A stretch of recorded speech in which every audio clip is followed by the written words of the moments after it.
Oke, teman-teman, kita mulai Bible Study malam hari ini. Sebelumnya saya ucapkan Salam, selamat malam Bapak Ibu yang terkasih dalam Tuhan kita Yesus Kristus. Oke, malam hari ini kita mulai Bible Study.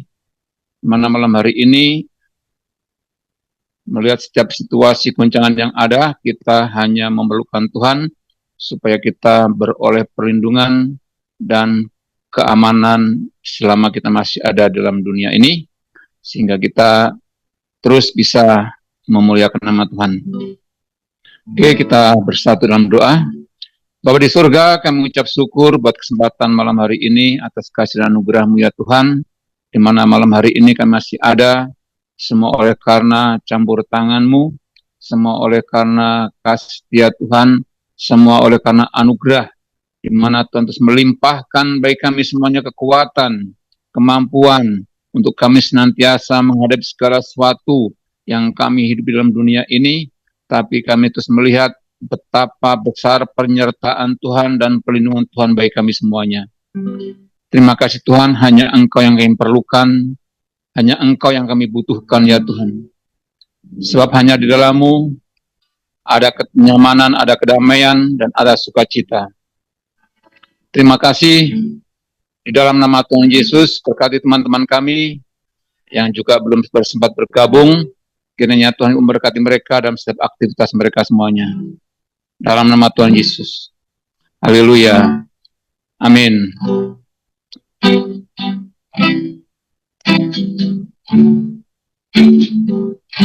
Kemanakah kami mencari kasih sejati? Kemanakah kami berseru saat badai datang menderu?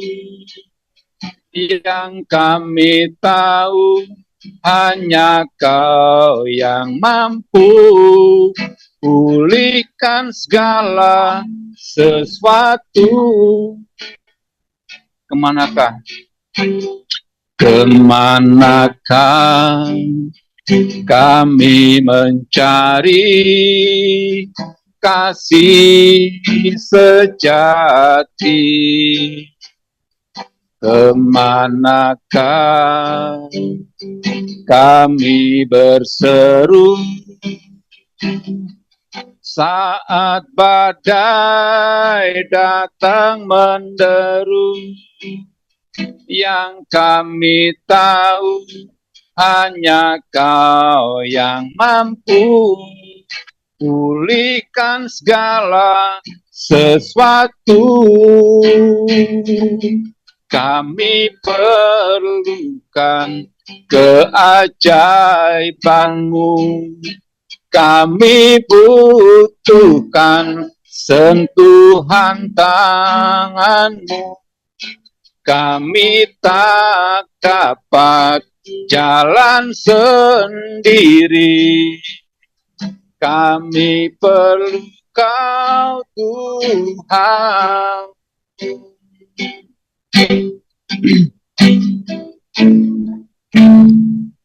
Kemanakah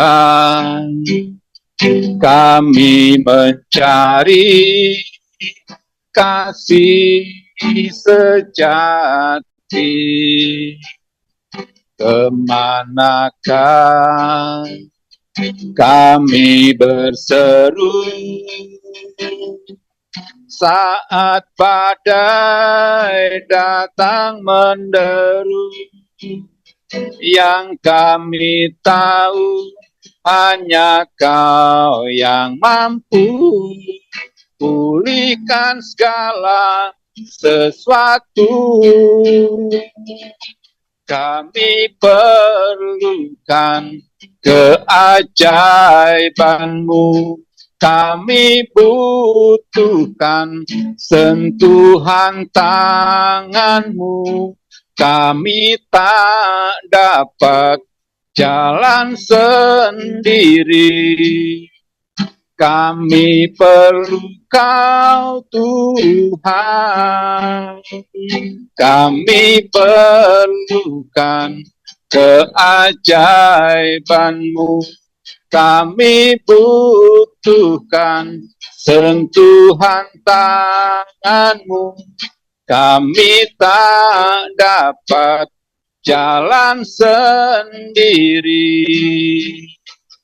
Kami perlu Kau Tuhan. Kami perlukan keajaiban-Mu. Kami butuhkan sentuhan tangan-Mu. Kami tak dapat jalan sendiri. Kami perlu Kau Tuhan. Kami perlukan keajaiban-Mu. Kami butuhkan sentuhan tangan-Mu. Kami tak dapat jalan sendiri. Kami perlu Kau Tuhan. Kami perlu Kau Tuhan. Kami perlu Kau Tuhan.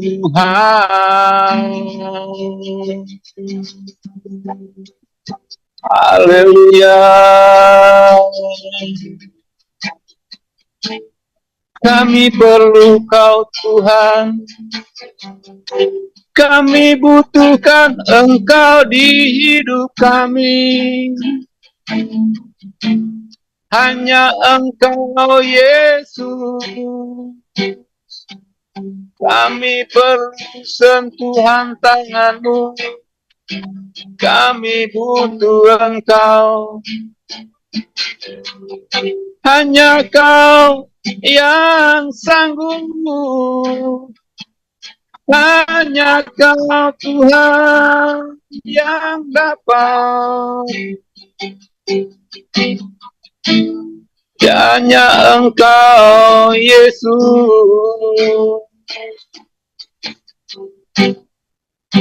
Terpujilah nama-Mu.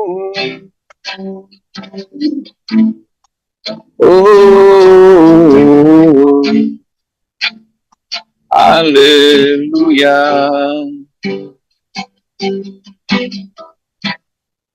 Siapkan nama ya rala, ya rala, ya rala, wala. Oh, haleluya.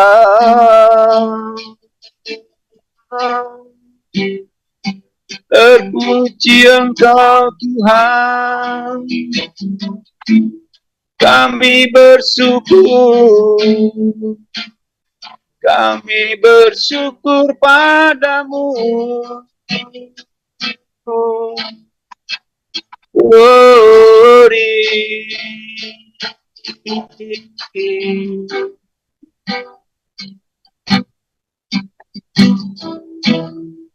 Syatakan nama ya rala, ya rala, ya rala, wala. Haleluya.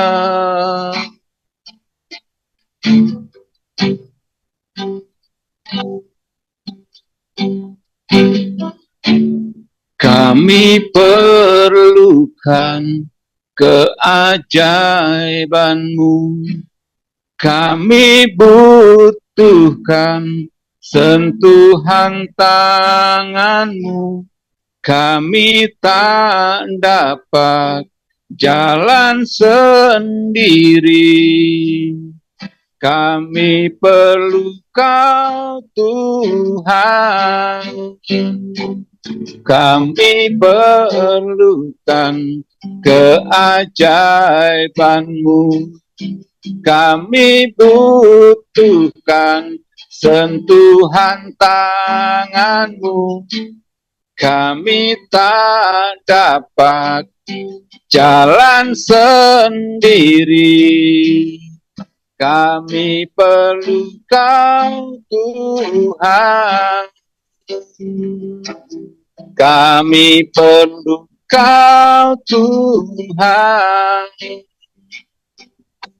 kami perlu Kau Tuhan.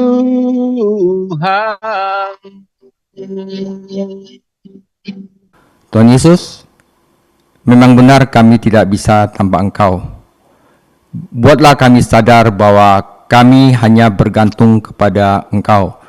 Biarlah pelajaran hari ini menerangi dan mencelikkan mata kami bahwa manusia sesungguhnya adalah tidak bisa apapun, hanya bergantung kepadamu sajalah. Biarlah Tuhan Yesus, biarlah belas kasihan Engkau menarik kami agar kami perlu Engkau. Tuhan Yesus, terima kasih. Berkati pengajaran hari ini, dalam namamu kami berdoa. Amin. Ya, saudara, ini saya akan bikin topik yang namanya What a Human Being. Manusia itu apa sih? Ya, yang pertama adalah dosa asal. Ya, orang Kristen tahu bahwa manusia itu ada dosa, dilahirkan dalam dosa. Ya, jadi ini adalah sesuatu yang praktikal. What a Human Being. Saya akan mulai tentang fondasi Alkitab dari doktrin tentang manusia adalah manusia mempunyai dosa asal, sehingga manusia mempunyai sisi hitam tanpa kecuali. Yang terbaik dari kita mempunyai sisi hitam. Ya, nah sisi hitam ini yang bagian kedua itu saya akan paparkan apa yang menjadikan sisi hitam ini, bagaimana kita menanggulangi sisi hitam ini, mengapa Tuhan gak cabut aja sisi hitam ini di dalam diri kita. Saya akan bahas jelas di minggu kedua, sekalian perkenalan 5 sisi hitam yang akan merusak hubungan manusia. Ya, yang ketiga adalah obsessive compulsive personality disorder. Codependency, ini adalah people pleaser. Ya, yang kelima yang paling merusak yaitu narcissistic personality disorder. Yang keenam adalah paranoid personality disorder. Yang ketujuh juga cukup merusak yaitu passive aggressive personality disorder. Dan bagaimana kita sanctification, proses pengudusan, karena kita sudah ada Roh Kudus di dalam diri kita dan kita bisa berubah. Tanpa Roh Kudus kita tidak bisa berubah. Oke, saudara, ya. Kita mulai. Saudara, dalam Kejadian 1, Allah menciptakan Adam dan Hawa. Mereka hidup dalam keharmonisan yang sempurna. Mereka tahu kehendak Tuhan. Mereka tahu apa yang Tuhan inginkan. Dan mereka mengikuti Tuhan dengan sempurna. Tetapi manusia berbuat dosa di Kejadian 3. Allah memanggil manusia itu. Di manakah engkau? Ya. Ia menjawab, aku mendengar suaramu dalam taman ini, dan aku takut karena aku telanjang. Jadi aku bersembunyi. Sekarang yang kita tahu adalah ini. Tuhan tahu di mana Adam dan Hawa berada. Mereka tidak perlu bersembunyi dari Tuhan. Dan Tuhan juga tahu di mana kita berada sekarang. Dan ia benar-benar berkata kepada kita semua, di manakah engkau? Di manakah engkau Pak Hari? Di manakah engkau Pak Kelvin? Di manakah engkau David? Yang Tuhan mau, aku merindukan hubungan kita denganmu. Kita sekarang dalam kekacauan yang terputus. Dan aku ingin hubungan kita jadi baik lagi. Itu adalah kehendak Allah ketika manusia jatuh dalam dosa. Nah, sekarang mari kita lihat dinamika hubungan yang rusak karena kejatuhan. Mari kita lihat dinamika relasional yang terjadi di sini dalam Kejadian 3 ayat 11. Tuhan berkata, siapa yang memberitahukan kepadamu bahwa engkau telanjang? Apakah engkau makan buah pohon itu? Tentu saja Tuhan tahu. Tetapi ia menantang mereka. Ia mengakui fakta bahwa mereka melakukannya. Dan manusia berkata, Adam itu berkata, perempuan yang kau tempatkan di sisiku, dia memberiku buah dari pohon itu dan kumakan. Saudara, ini adalah contoh pertama kita. Setiap orang memiliki apa yang kita sebut pengalihan kesalahan. Nggak mau ngaku, kesalahannya dilemparkan ke orang lain. Dan pengalihan kesalahan mengacu pada fakta bahwa Adam tidak ingin mengakui apa yang telah dilakukannya. Ya, dosa udah masuk. Halo?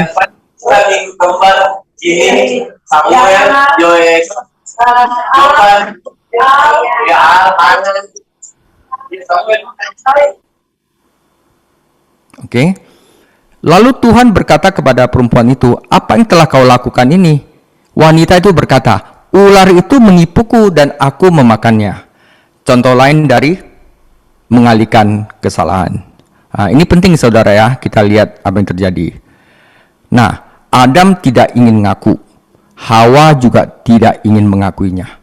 Seperti yang juga kita selalu lakukan, tanpa kecuali saya juga sering lakukan, ya, mengalihkan kesalahan kepada orang lain. Kita tidak ingin mengakui kebobrokan kita. Kita tidak ingin mengakui dosa kita. Namun Tuhan itu sempurna. Dia itu pencipta. Dia adalah satu-satunya Tuhan yang benar. Dan Tuhan berkata, "Adam dan Hawa, kalian sudah jatuh dari hubunganku denganmu. Dan wanita, kalian sekarang akan merasakan sakit saat melahirkan. Dan pria, kalian sekarang akan bekerja keras. Hidup akan semakin sulit. Kalian akan mengalami konflik. Ya, kalian tidak akan dapat saling memahami sepanjang waktu. Pernikahan sekarang lebih merupakan sekolah, dan itu banyak membutuhkan banyak usaha. Usaha apa yang membuat pernikahan itu baik? Saling mengaku. Ya. Hubungan secara umum akan membutuhkan banyak usaha, saudara, karena semua umat manusia sekarang telah kehilangan kemuliaan Tuhan. Nah saudara, sekali lagi pemisahan ini, jurang ini kita sebut dosa. Dan tentu saja seperti yang kita ketahui, hanya Yesus yang dapat menjembatani jurang itu. Namun jika kita melihat dasar-dasar Alkitab di sini dan implikasi teologisnya, fakta bahwa karena apa yang terjadi di sini dalam kisah ini memang benar bahwa itu memang terjadi. Dan kebenaran teologisnya adalah bahwa kita tidak dapat terhubung dengan Tuhan dengan kekuatan kita sendiri. Kita tidak dapat menyelamatkan diri kita sendiri, saudara. Itu fakta. Hanya Tuhan Sang Pencipta yang dapat menyelamatkan kita. Itu sebabnya kita memiliki Yesus Kristus. Tuhan lahir menjadi manusia, mati bagi kita di kayu salib. Dan tentu saja dia memberitahu kita sejarahnya, dimulai dari Abraham, Ishak, Yakub, bangsa Israel yang membawa Mesias untuk menyelamatkan kita dari dosa-dosa kita. Saudara, keselamatan itu diberikan bukan kayak kita layak menerimanya. Oh, kamu sangat lucu atau sangat keai, ya kan? Karena itu kamu layak untuk menerima keselamatan. Keselamatan itu sebenarnya kita tidak layak menerimanya, dan tidak ada yang dapat kita lakukan untuk selamat, saudara. Ini harus kita mengerti juga, adalah fakta. Dalam Efesus 2 ayat 8, sebab karena kasih karunia kamu diselamatkan, ya, oleh iman, itu bukan hasil usahamu, tetapi pemberian Allah. Itu bukan hasil pekerjaanmu. Jangan ada orang yang membanggakan diri. Nah, itu karena kita ini buatan Allah, diciptakan dalam Kristus Yesus untuk melakukan pekerjaan baik yang dipersiapkan Allah sebelumnya. Ia mau supaya kita hidup di dalamnya. Dan sebagai pencipta, Tuhan berkata, hubungan yang telah rusak, tetapi aku akan membawa seluruh bumi kembali dalam hubungan denganku. Dan Yesus Kristus melakukan pekerjaan untuk memulai proses itu, yaitu mati di kayu salib. Sehingga kita dibenarkan. Artinya apa? Diberikan kedudukan yang benar di hadapan Tuhan, justification by faith. Pembenaran bukan karena kita melakukan sesuatu, tetapi karena iman kita kepada Tuhan Yesus. Nah, saudara, setelah kita dibenarkan, setelah kita dinyatakan benar, harus ada yang namanya istilah pengudusan mulai muncul dalam pikiran. Jadi pengudusan adalah sebuah proses di mana hari demi hari kita akan menjadi lebih seperti Yesus. Yesus mengampuni semua. Tetapi masih ada satu proses karena Allah mengetahui kemanusiaan kita. Ia merancangnya. Ia tahu bahwa kita membutuhkan suatu proses. Dan ini tidak terjadi dalam semalam. Ini bukan peristiwa satu kali. Namun dengan pertolongan Allah, kita akan menjadi sempurna pada saatnya. Jadi saudara, jadi ketika langkah-langkah pengudusan itu diambil, yang ingin kita lakukan adalah ini. Kita ingin memahami bahwa proses Roma 12 ayat 2 itu, yaitu diubahkan oleh pembaharuan pikiran kita. Itu sebabnya kita perlu belajar Alkitab. Biar cara pikir kita itu diubahkan oleh Allah sesuai dengan apa yang Dia mau gitu. Kemudian Allah merancang proses yang melibatkan kita. Kita harus terlibat, saudara. Maka itu ada proses di gereja, proses di yayasan, proses di tempat kerja, proses di keluarga. Itu saudara, itu kita diubahkan cara pikirnya. Oke saudara, jadi proses keselamatan pertama kita mengakui bahwa kita rusak. Itu paling penting. Jadi kalau misalnya kita kira kita adalah orang yang baik, orang yang itu, kita nggak perlu Yesus jadinya. Kita perlu Yesus kalau kita tahu kita nggak bisa selamat. Kita mengakui bahwa kita rusak. Itu adalah hal yang pertama dan yang paling penting. Ya. Kedua, kita harus mengakui bahwa kita membutuhkan Tuhan Yesus dan menginginkan kehendak Tuhan. Bagaimana? Percaya dulu, ya, ngaku dan percaya dulu, dibenarkan lewat iman kepada Yesus Kristus. Nah, tapi sewaktu kita dibenarkan, kita harus diproses, dan diproses itu di dalam gereja atau di mana, ya, kita perlu menemukan karunia kita. Ya, Tuhan kasih kita talentanya apa? Karunia-karunia apakah yang telah diberikan Tuhan? Karunia-karunia rohani mungkin berupa kepemimpinan, bisa nasihatin orang, menghibur orang, mungkin administrasi, mungkin kebijaksanaan, mungkin pengajaran, mungkin karunianya mendoakan orang lain atau iman. Karunia-karunia itu perlu kita temukan, saudara. Karena kita ini adalah buatan Allah, diciptakan untuk melakukan pekerjaan baik. Nah, saudara, yang keempat, kita harus mengenal Kristus dan hidup untuk Dia. Karena itu kita mulai memenuhi kehendak Tuhan. Dengan apa? Belajar Alkitab. Jadi Tuhan telah memanggilmu untuk setia, untuk menjadi mitra dalam pelayanannya. Tetapi Tuhan perlu dulu bekerja di dalam kamu. Kira-kira gitu perselamatannya. Nah, saudara, setelah kita mulai sanctification, mulai untuk bekerja untuk Kristus, saudara. Nah, di sini kita akan menemukan sisi gelap pribadi kita. Semua orang ada, saudara, ya. Karena Dia telah merancang agar kamu memenuhi melalui dirimu seluruh rencana yang membawa kedamaian masyarakat di dunia. Meskipun kita melihat kekacauan di mana-mana, itu sebabnya gereja begitu penting. Dan Anda perlu studi tentang gereja, teologi, dasar-dasar Alkitab gereja. Sehingga apa? Sehingga kita dapat beritahu orang lain. Dan terus membangun komunitas iman dari generasi bisa diturunkan ke generasi berikutnya. Dan juga membawa pemulihan dan keberlanjutan bagi umat Tuhan di dunia, di sekitar kita. Yang terbaik yang kita bisa. Dan semuanya dalam waktu Tuhan. Saudara, dalam proses itu, saudara, dan dari sini kita akan menemukan apa sisi gelap pribadi kita. Karena jika kita pengen melakukan ini, jika kita serius ingin membawa dampak kepada dunia, saudara, itu dimulai dengan satu hal, pengenalan akan sisi gelap kita. Ya, jadi ada obsessive compulsive personality disorder, paranoid personality disorder, narcissistic personality disorder, paranoid personality disorder, dan satunya lagi adalah codependency. Ya, itu semua merugikan hubungan, merusak hubungan. Ya, nah itulah yang kita akan belajar di sini. Bagaimana kita bisa mengenalnya dan kita menyucikan diri sendiri sehingga sisi gelap kita itu dimurnikan di dalam Kristus dan kita tidak lagi membawa kerusakan kepada orang lain, ya.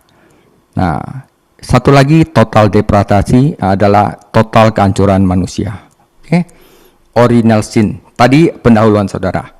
Dosa asal adalah istilah yang mendefinisikan sifat kondisi berdosa manusia karena kejatuhan Adam tadi. Dosa ini mengajarkan bahwa semua orang dirusak oleh dosa Adam melalui kelahiran alami. Jadi seorang yang dilahirkan melalui ibu itu udah berdosa. Yang mana bersama dengan kutukan Adam yang diimputasikan, kita semua masuk ke dunia dengan rasa bersalah di hadapan Tuhan.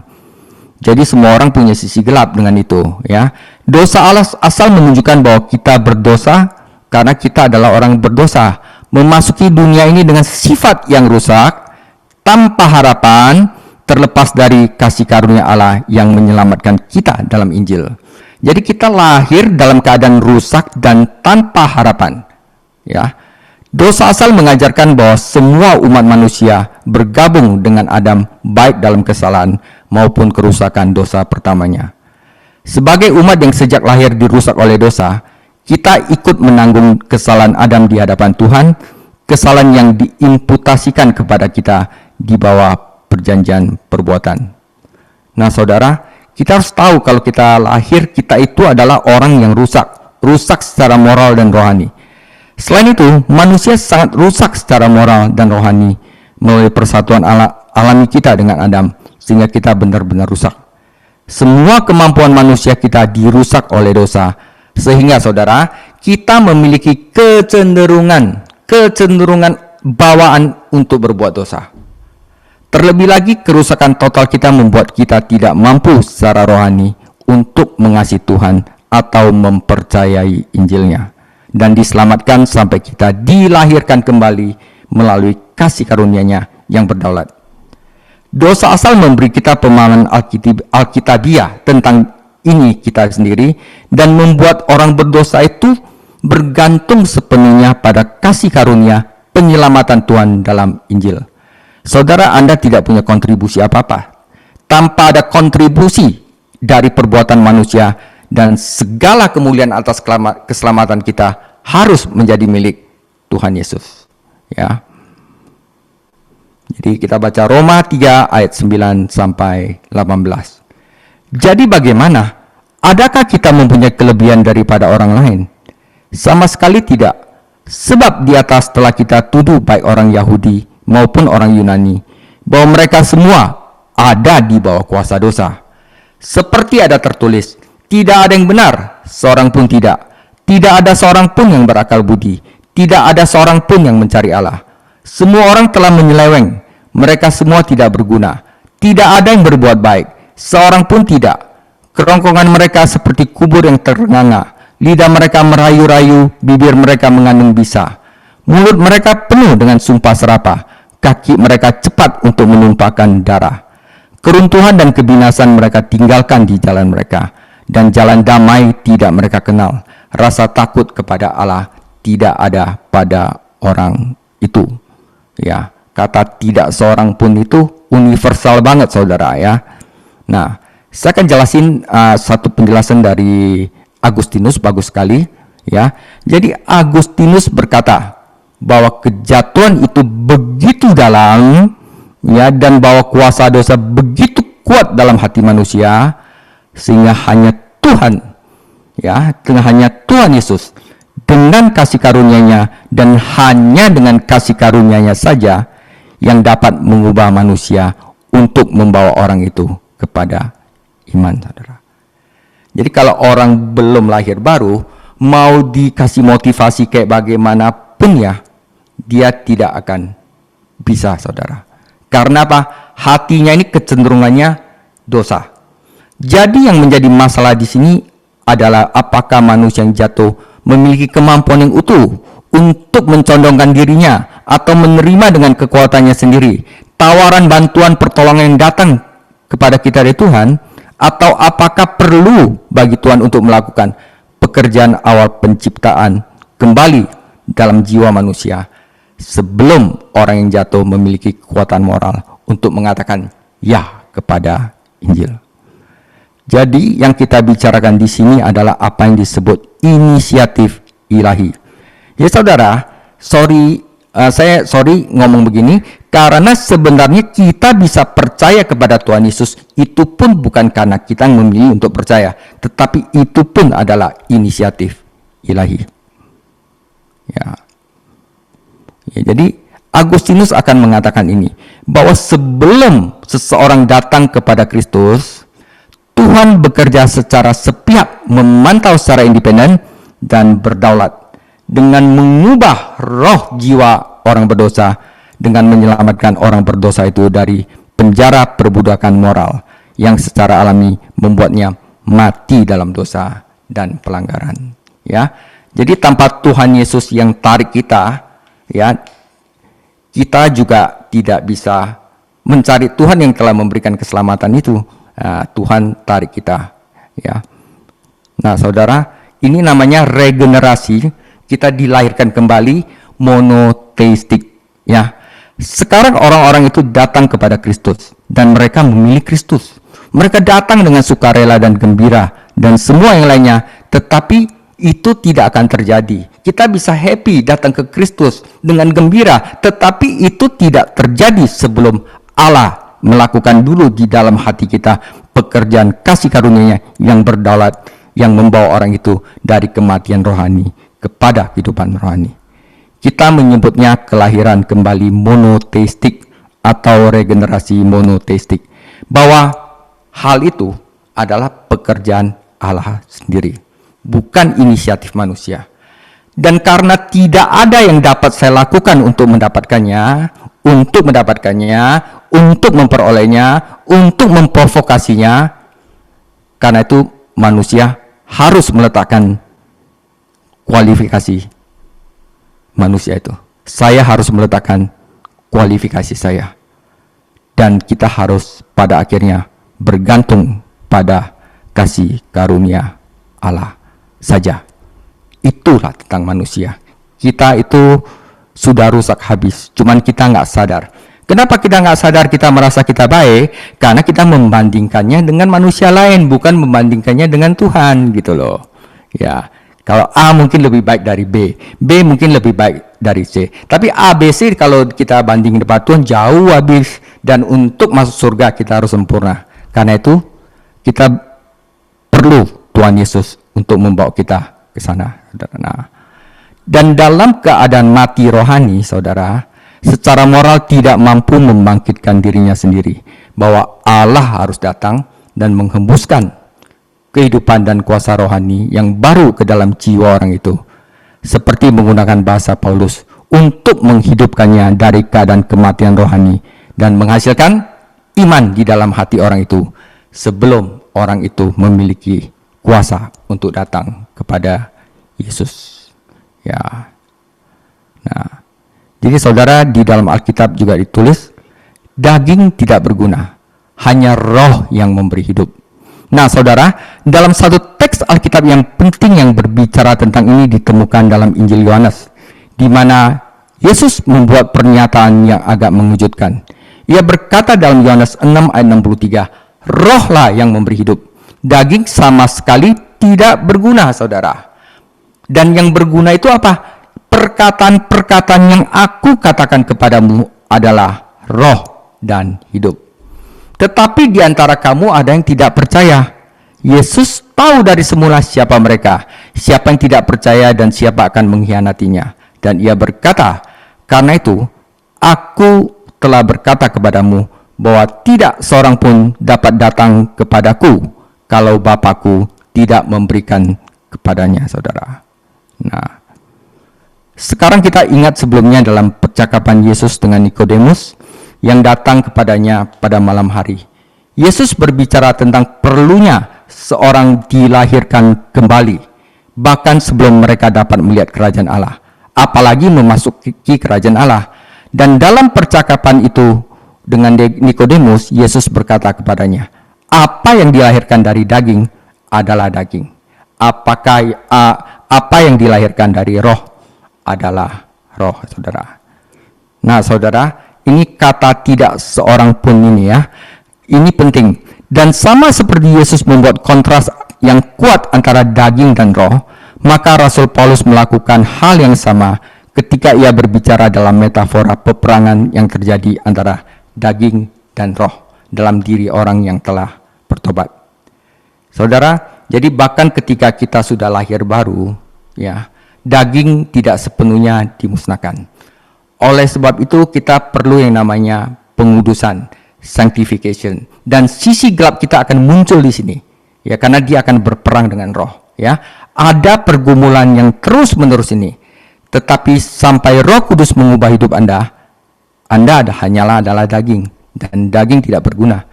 Inilah yang Yesus katakan kepada Nikodemus, dalam kelahiran alami Anda, dilahirkan dari ibu, Anda dilahirkan dalam daging, dalam keadaan berdosa, di mana keinginan hati manusia hanyalah untuk berbuat jahat. Karena apa? Sudah di dalam tekanan dosa. Jadi kita tidak ada free will lagi, saudara. Ya, free will kita hanya berbuat jahat. Nah, dan apa yang dikatakan Rasul Paulus bahwa Anda berjalan sesuai dengan jalan dunia ini, sesuai dengan penguasa kerajaan angkasa, dan bahwa Anda mati dalam dosa Anda, itulah kondisi daging. Tidak seorang pun dapat datang kepadaku, kecuali itu diberikan kepadanya oleh Bapa. Saudara, teks ini sangat penting. Kata tidak seorang pun dimulai dengan pernyataan tidak seorang pun. Konsep itu menyatakan bahwa tidak ada manusia yang disebut dalam proporsi negatif universal. Ini menggambarkan sesuatu yang negatif dari setiap orang dalam kelas manusia. Rusak total, tidak bisa datang kepada Allah. Tetapi karena kasih karunia, baru manusia bisa datang kepada Allah. Nah, saudara, Kristus sendirilah yang mengatakan sesuatu tentang kemampuan manusia. Ia tidak berkata tidak ada manusia yang mampu, tidak ada manusia yang memiliki kuasa untuk mendapatkan keselamatan. Ya, jadi memang nggak ada perbuatan manusia yang bisa dapat keselamatan.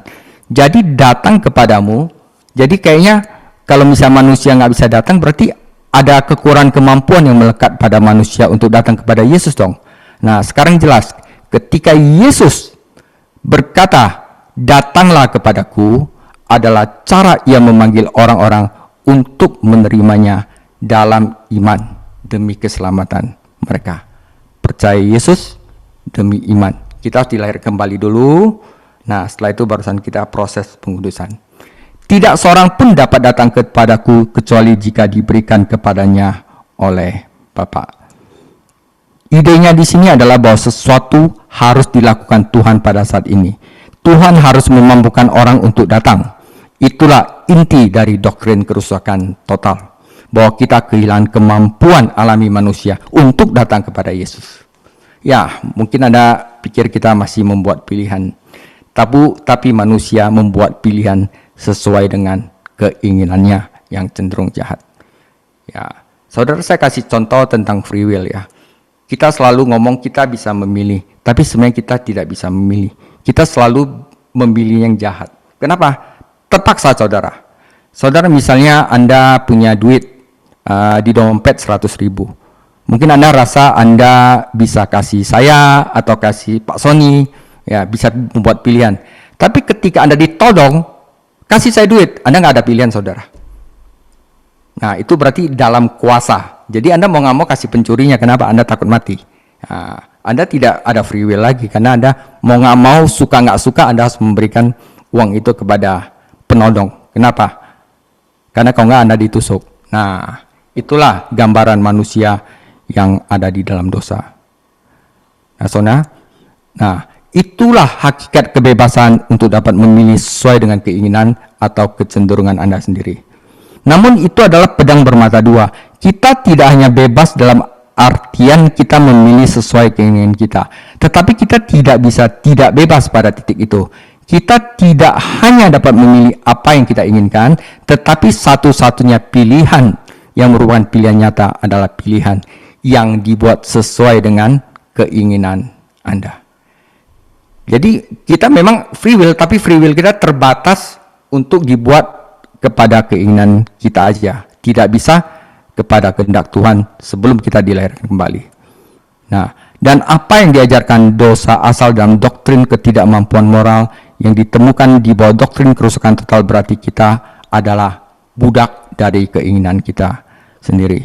Namanya budak itu tidak ada kebebasan. Namanya budak, ya Tuhan kita dosa suruh lakukan apa, kita harus lakukan. Nah, dan secara alami kita tidak memiliki keinginan sebenarnya untuk Kristus atau hal-hal untuk Tuhan. Jadi kita dengan bebas menolak dia sejauh kita memilih apa yang kita inginkan, dan apa yang tidak inginkan adalah Tuhan. Tetapi kecuali Tuhan yang mengubah keinginan hati, Anda tahu itulah sebabnya kita tidak sebut ketidakmampuan alami, itu disebut ketidakmampuan moral, saudara. Nah, saudara, doktrin kerusakan total manusia. Kita tidak memiliki kekuatan atau kemampuan untuk mencintai yang baik. Agar itu terjadi, kita harus diubah. Tuhan harus campur tangan, dan dalam kasih karunia-Nya, Dia harus menyelamatkan kita dari kematian rohani, atau metafora lainnya ikatan rohani. Dia harus memberi kita karunia iman yang akan menciptakan kebangkitan rohani di dalam hati dan jiwa. Jadi itulah poin pertama dari doktrin kerusakan manusia total.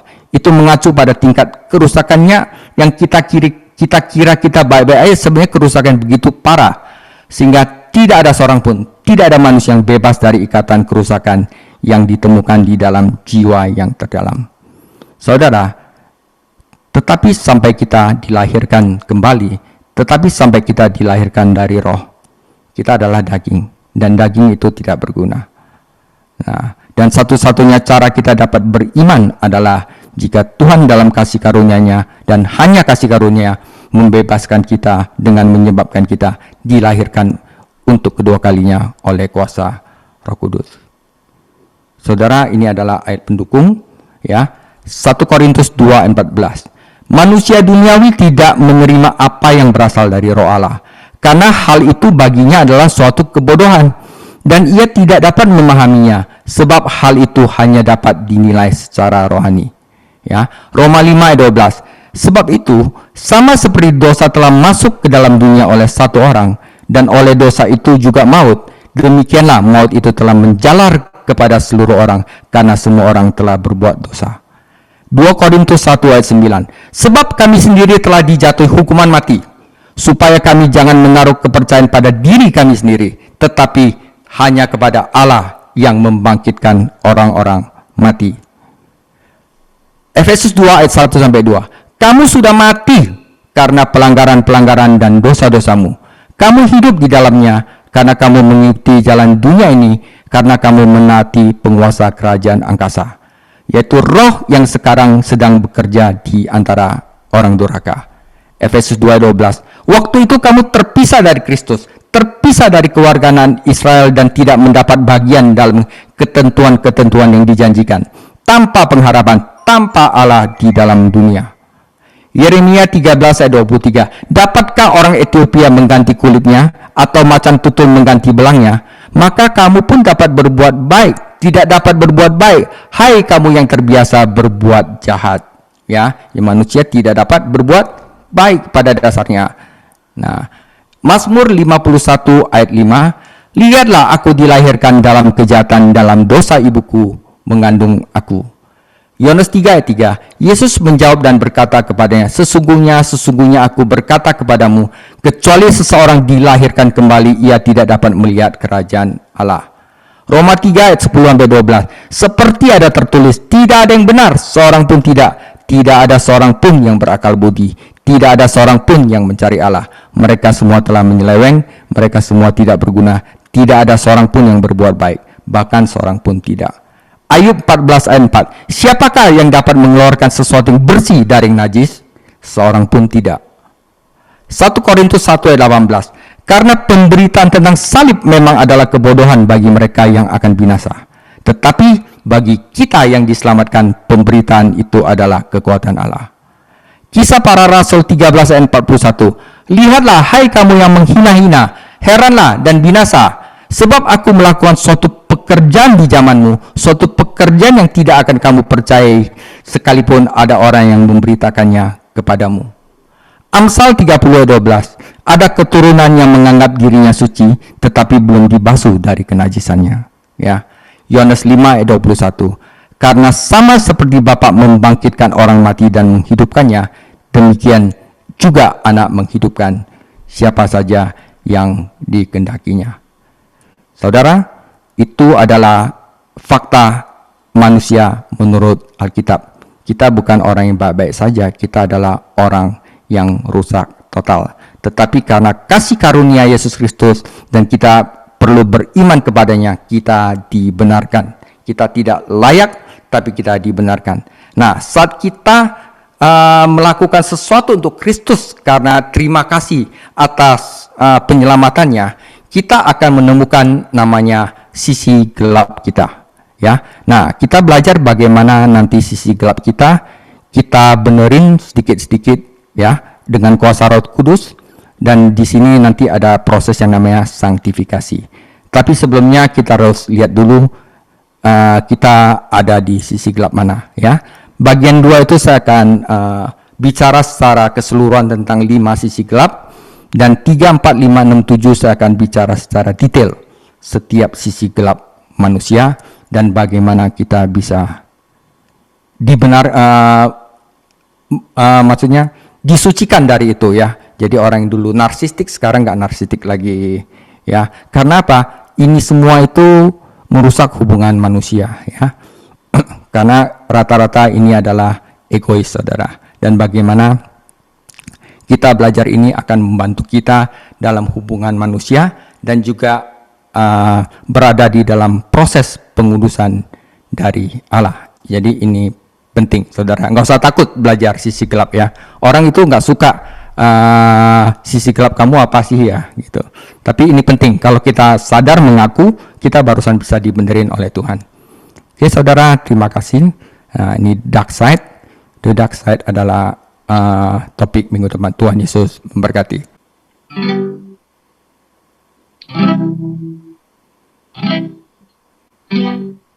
Kami perlukan keajaiban-Mu, kami butuhkan sentuhan tangan-Mu, kami tak dapat jalan sendiri, kami perlu Kau Tuhan. Kami perlukan keajaiban-Mu, kami butuhkan sentuhan tangan-Mu, kami tak dapat jalan sendiri, kami perlu Kau Tuhan.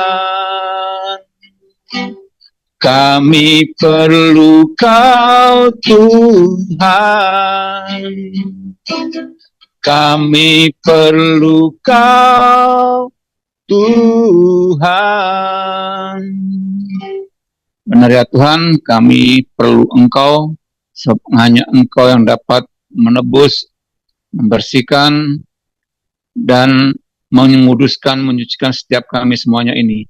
Sebab oleh karena Engkau sajalah kami bisa, kami ada, dan bila malam hari ini dengan pengajaran yang ada, kami menyadari betapa banyaknya sisi gelap kami, dan kami mau dibuka Tuhan, kami mau kejujuran, kami mau untuk terus disempurnakan seperti Engkau. Terima kasih buat malam hari ini, pengajaran Tuhan berikan melalui hamba-Mu, kiranya terus Tuhan memberkati hamba-Mu ini dalam setiap pengajaran-pengajaran yang ada, urapan yang pada Roh Kudus mengalir, hikmat, sehingga melalui hamba-Mu inilah kami juga boleh belajar sama-sama untuk kami bertumbuh, untuk kami semakin mengenal Engkau, bahkan kami juga mengenal pribadi kami di dalam Engkau. Terima kasih, berkati hamba-Mu dalam pekerjaan, berkati hamba-Mu pelayanan, berkati hamba-Mu dalam keluarganya. Di dalam nama Tuhan Yesus, kami juga ada dalam kelas ini. Biarlah kiranya Tuhan terus senantiasa memberikan hikmat juga bagi kami. Roh Kudus memberikan hikmat pengertian bagi setiap kami, sehingga kami terus semakin hari disempurnakan seperti Engkau, Sebab yang menjadi perbandingan kami adalah Engkau Tuhan. Engkau yang menjadi teladan kami, bukan manusia yang lain. Sebab kami akan mengarah kepada surga, yaitu pribadi yang kepada surga lah yang menjadi acuan kami semuanya. Terima kasih, berkati kami semua dalam kesehatan, kekuatan, di mana juga hari-hari ini kami dalam keadaan seperti apapun, tapi kami percaya bahwa Engkaulah sumber ketenangan, Engkaulah sumber sukacita kami, sebab hanya di dalam Engkau ada kemenangan dan ada kemerdekaan. Terima kasih, dan malam hari ini bila kiranya dengan pengajaran yang ada, kami terus membawa kehidupan kami semakin dekat dengan Tuhan. Terima kasih Bapa di surga, kami ucap syukur, kami mau beristirahat, sehingga esok hari kami melihat hari yang baru, melihat berkat yang baru, melihat rencana-rencana Tuhan yang baru dalam setiap kehidupan kami, sehingga kami senantiasa terus memuliakan nama Tuhan. Dan kami mengakhiri ibadah kami pengajaran kami malam hari ini dengan menerima berkat yang daripada Engkau. Silakan Pak David. Oke. Mari teman-teman, kiranya Tuhan Yesus yang telah membenarkan kita melalui kelahiran baru, Tuhan Yesus juga akan menguduskan kita sehingga tubuh, jiwa, dan roh kita terpelihara sempurna, tak bercacat pada kedatangan yang kedua kali, dan Ia yang setia akan menggenapinya. Kasih karena Tuhan Yesus selalu beserta kita. Amin.